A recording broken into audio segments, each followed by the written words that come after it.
we can come up with the origin story behind that a little bit. All right. So let's take a look at the first example. It says find dy du, du dx, and then dy dx. All right. So dy du.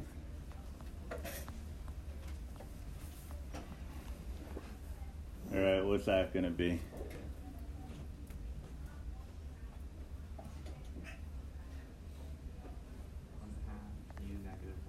Exactly. All right, the constant 2 drops away because it's a constant. Its rate of change would be 0. And then u under a radical is the same as u to 1/2. Applying the power rule is what we do. All right. So then we need du dx. Du dx would be what? 3x squared. Again, constant goes away. All right. So we can look at the first function that we saw there. That would be the same as saying f of u.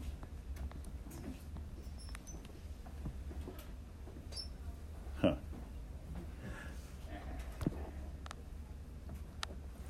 All right.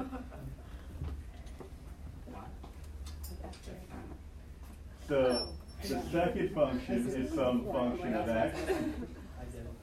We could call it u of x if we want. We can call it g of x to distinguish the f from g. We can do a lot of different things, but to be consistent with the rule, we'll call it g of x. It's some function g in terms of x. All right.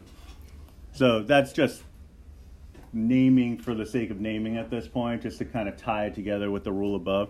But let's just continue with what the question's asking us to do. It says find dy dx.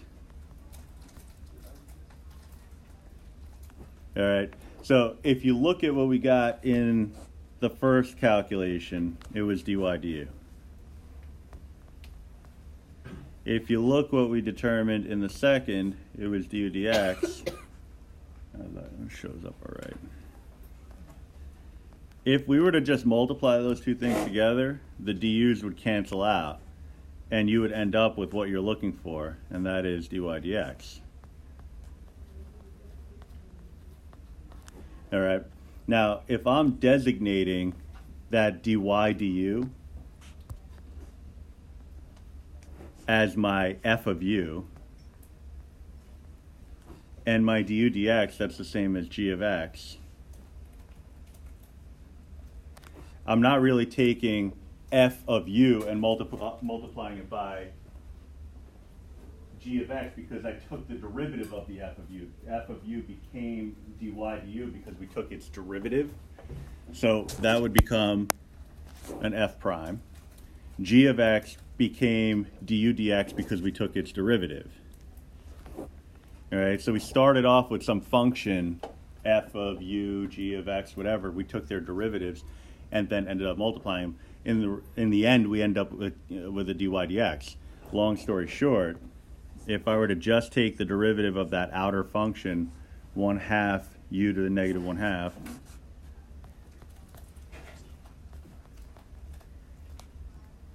and multiply it by the derivative of the quote-unquote inner function, which would be 3x squared,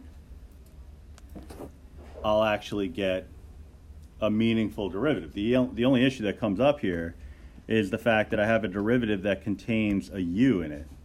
And that's not what we want. Okay, that doesn't look nice.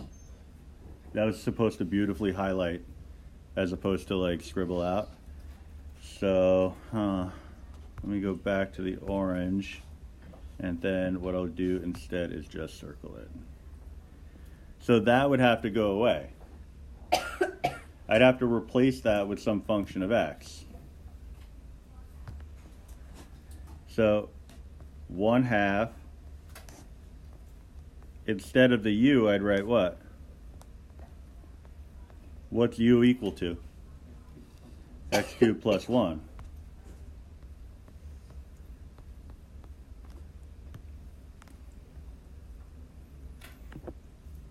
All right. And so we would then finally, at long last, get our derivative of 1/2 x cubed plus 1 to the negative 1/2 times 3x squared. The question would be, well, if we know how to do it a different way, why would we ever do it this way? This looks horrible. You wouldn't always do it this way. You wouldn't actually hardly ever do it this way. But there are some situations where you might choose to do it this way just by the nature of the function. And we'll cross that bridge in a couple of minutes. All right? But just going back to the idea that we have an outer function and an inner function, if I were to take the derivative, I have y equals 2 plus root u, where u is equal to x cubed plus 1. You might choose to rewrite it like this. Instead of y of u and u of x, I might write y of x, y of u of x, which would be 2 plus the root of x cubed plus 1. Rewrite that as a power of 1/2, and then differentiate it. And you would get 1/2 x cubed plus 1 to the negative 1/2, always multiplying by the derivative of the inner function, which would be 3x squared. So you can get it. You can get it in a much easier fashion. It's just this tells you why it works rather than just telling you how to get the answer. All right. And you can see in the second example, it's a marginal demand problem, but it's the same general structure. You have a d of p and a p of t.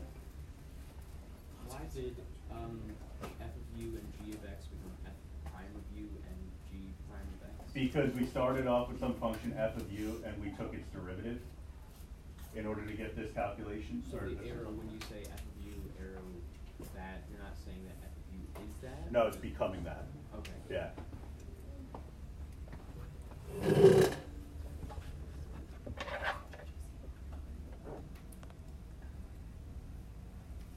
All right, so I can go a couple of different ways here. Looking at the, well, first, I mean, before you even get started with anything chain rule-y, I would first figure out what d would be, d of p, in a more convenient form. I'm writing it as 80,000 p to the negative first.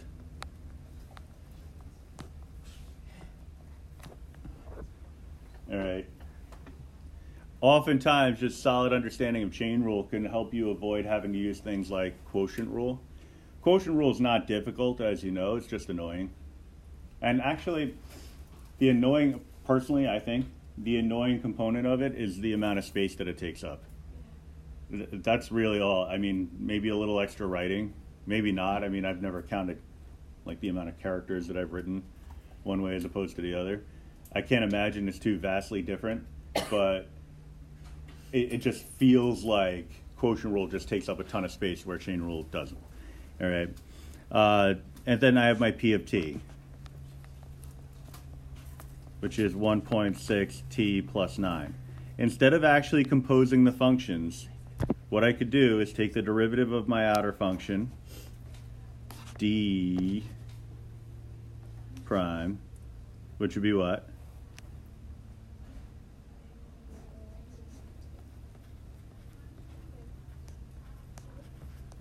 I believe that's what I heard. And then take my derivative of the inner function, p prime would just be a 1.6.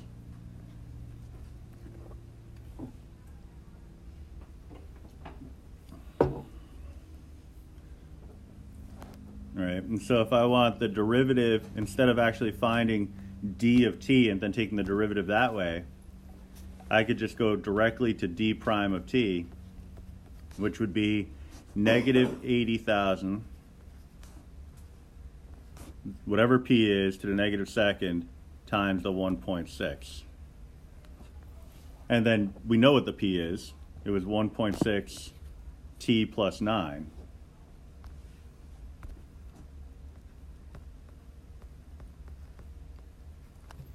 You can do a substitution after the fact.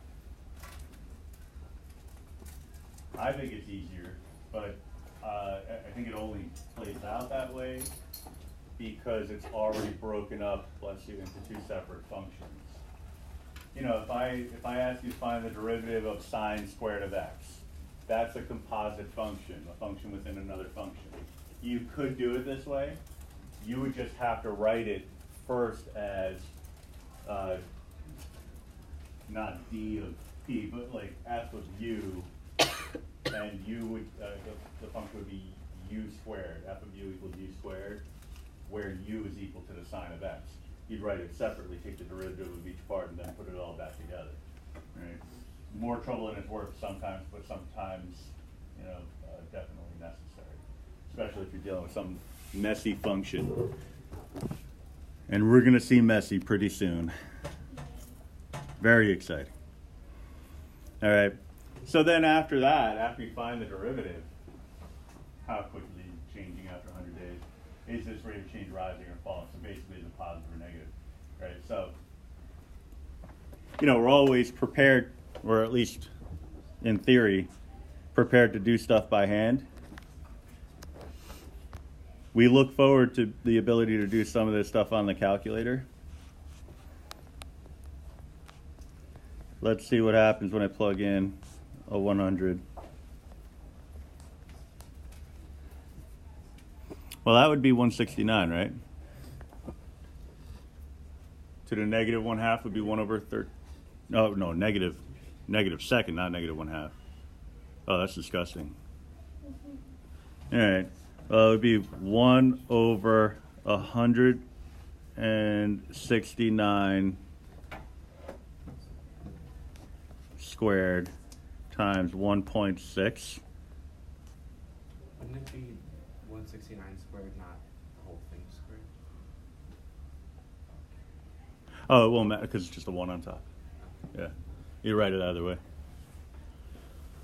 All right, let's see.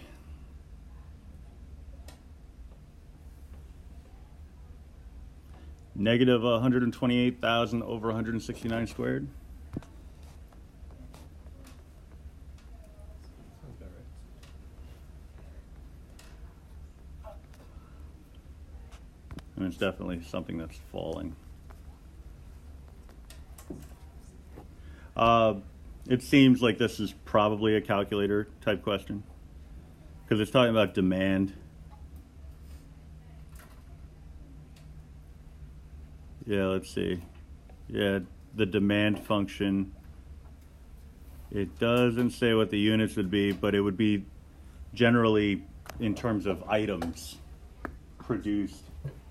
So you'd have to probably figure out.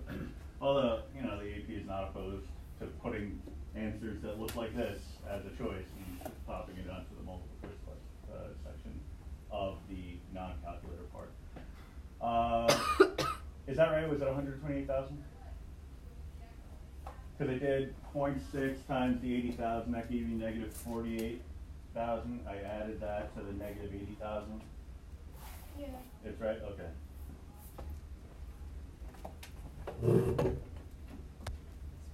I just did a little Common Core math there. That's what they were trying to get you to learn how to do when they were doing like number bonds and stuff like that. Yeah, it didn't always work. So, yeah, now if this is a calculator question, so it's on the calculator part of a test for the exam, most of you have bought into this, but some of you are still holding out. A little schmutz in here.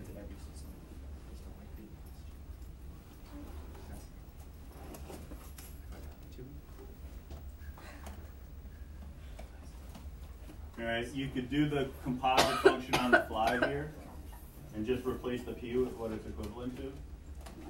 So we'd have 80,000 and then 1.6 x, we'll use x plus 9. If I had a question that just asked me how quickly the demand is changing after 100 days, I can jump right to the answer. And I could do C and D without doing A and B. All right, so look forward to stuff like that on the on our test definitely. All right, so I'll do Y4. That's not what I want to do. On to interrupt. Put it out of there. Y4, which is my derivative function of 100. see what I get. I get negative 4.48. Let me see if that is the same as, I'll do it as a fraction.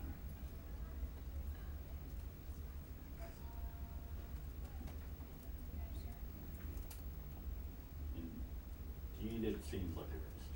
All right. So you can get to directly to the final answer without without doing the derivative work. Right? But again, you need to know how to do the derivative stuff as we see non-calculated parts of the session. So I use the y4 because I have y4 plugged in as my derivative function. If I didn't, what I would do is math 8. I'd put in my function y1, and then whatever the particular x value is. And it would do the same thing, but I like doing it with the y4 because if I have to evaluate it for more than one x value, or if I have to do something else with my function, like find extreme values or things like that, I can do it pretty easily while having the equation plugged into y1 and also having a look at what my y4 equation would be, all right, graphically. All right, so you could do something like that for number 3. It's already given as a composite function. All right, so let me show you what it would be like if we separated it out and used the official chain rule. So we would have some function, we'll call it v, we'll write v of u, actually.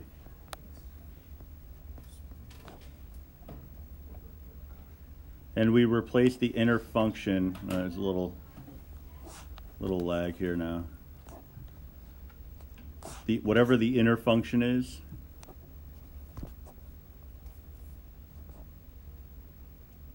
we replace it with a u.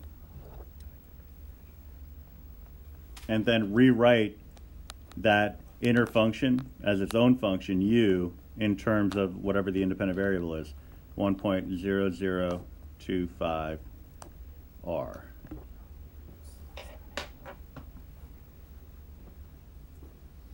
All right. The way you designate or determine what the inner function would be is by, well, you replace it with the u in such a way that it becomes a parent, or at least a slight manipulation of a parent function. All right. So if I replace this inner part here, it's just u to the 16th. With a constant multiple, nobody cares about constant multiples. U to the 16th power is a parent function. All right. Once you've made it into a parent function, then you're good to go. You've designated the correct u.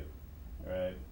So if I had a trig function, whatever I'm replacing with a u, it better make it something simple like the sine of u or the negative tangent of u. All right. If it's still something like sine of u plus 16 pi, then you probably haven't selected the best u.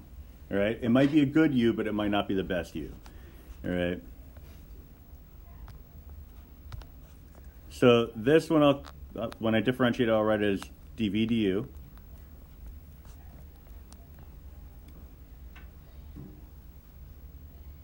Well, it's got to be the same thing, right? 128,000.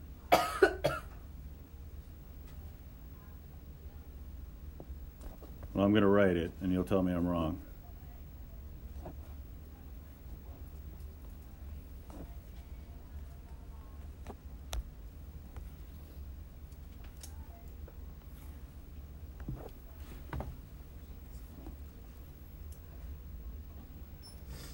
Is 8,000 times 16 128,000? Yeah. Yeah? All right, cool. And then du dr would be equal to, that's a nice one, just 0.0025.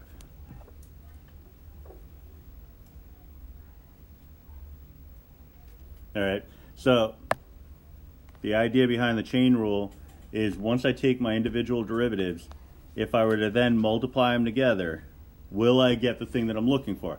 If I multiply dv du by du dr, will I get dv dr? Yeah. So all I have to do is multiply 0.0025 by 128,000. So, fun. Not that bad though, because 25, that's 25 over 10,000. So I can knock off, I can divide out of 10,000, so that's 12.8 times 25. So 128 divided by 4 is what, 32? It's 32.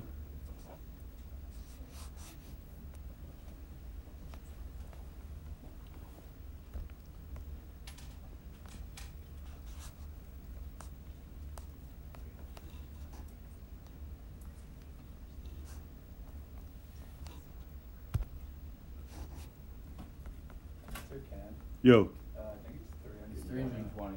Oh, 320. I was off by a 0. Yeah. That for some reason I'm in a I want to do stuff in my head kind of mood today. That's one of the drawbacks, obviously. All right. So that's our derivative. We need to evaluate and interpret what the original would be at 5 and what the rate of change would be at 5. All right. So that might be a little too funky. Yeah, because that would be 125 over 10,000. It's like, yeah.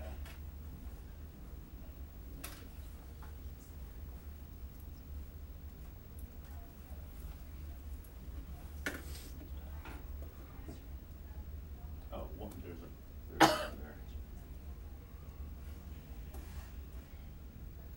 Raised to the 16th power. All right, so I have an original function in. Hopefully I typed it correctly. And I have my derivative, which is my y4. All right. Now, this question didn't exactly ask us to find the derivative. It just asked us to find these things. So again, calculator part of an exam or a test, you can just pop it right in.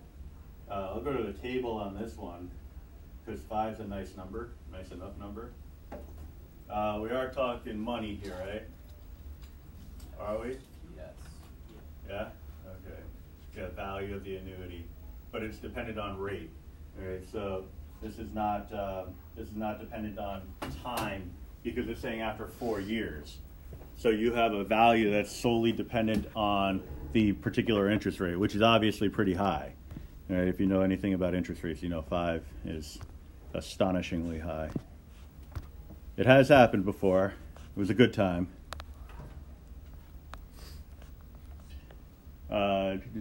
So 9759.12.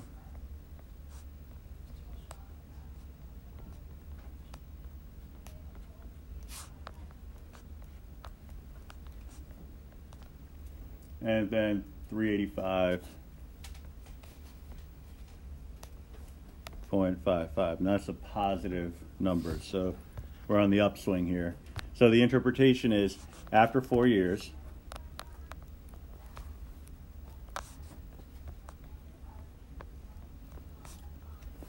because that's the sort of prerequisite. This is only taking place after 4 years. This model doesn't always apply. The annuity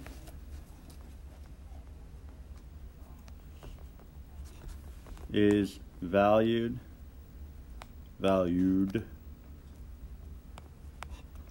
at 9759.12 and increasing at a rate of 385.55 per % of interest.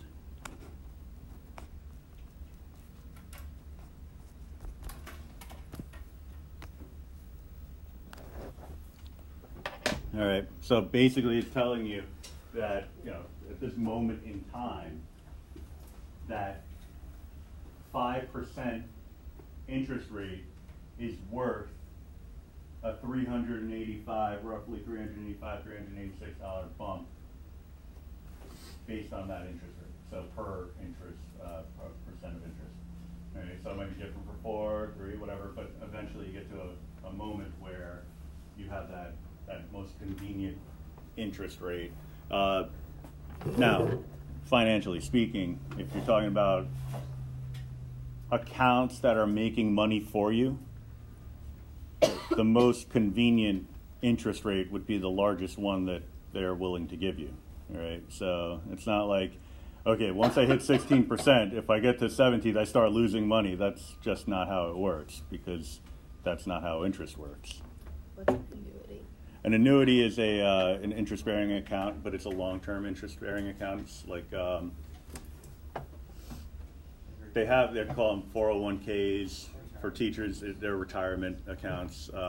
Basically, you pay into them over a long period of time, and what happens is the investor will invest your money, and you can allocate your money to go into like high-risk stocks.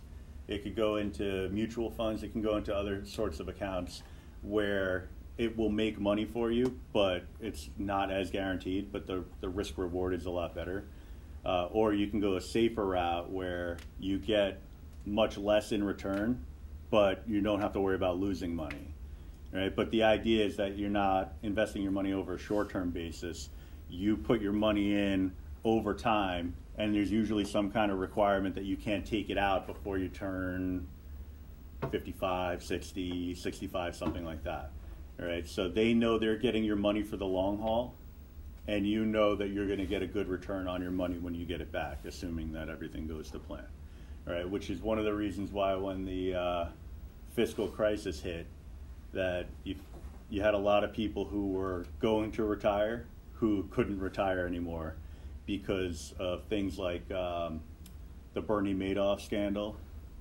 That was actually a pyramid scheme where they were taking money from people's annuities and mutual funds and basically stealing it. And so what happened was folks who thought that they had retirement accounts all set up, they're like, okay, retiring in June. Oh wait, I don't have any money. I'm not retiring. Yeah. Who's I think I saw it. De Niro? Is De Niro in it? I don't know. I think it's an HBO movie. Yeah. I didn't get a chance to see it, but it's on my list. But yeah.